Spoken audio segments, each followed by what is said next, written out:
अस्सलाम वालेकुम लखां दरूद नबीए पाक ते उन्हां दी आल ते साडे ते अल्लाह दा शुक्र है।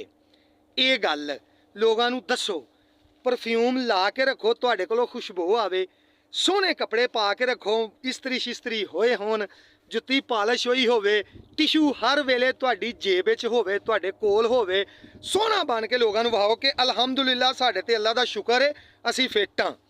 ਇਹ ਗੱਲ ਦੱਸੋ ਲੋਕਾਂ ਨੂੰ।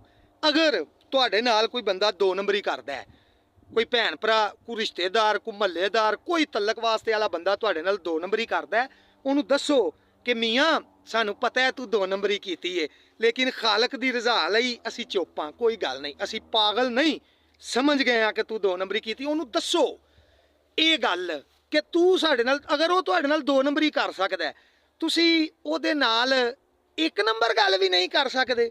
करो ਉਹਦੇ ਨਾਲ इंज ही करो जिमें किसी पिंड के चौधरी के मुंडे का विआह सी ना, उन्हें मरासी बावे नूं भी आख्या कि बाबा तू भी विआह ते आ जाई। मरासी बावा भी विआह ते टुर गया। उत्थे हुण रोटी खुली, मरासी बावे की वारी आई रोटी खाण दी, तो थोड़ा जिहा शोरा मिलिया।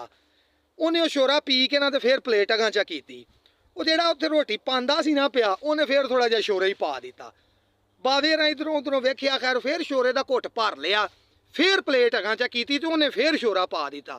मरासी बावे ने प्लेट उत्थे ही धरी ते उथों खलोते हैं चौधरी नूं आवाज़ दे के आंदा आ इत्थों एक तीली घल्लिया जे मैं दंदां च मारनी है, मेरे दंदां च शोरा फस गया।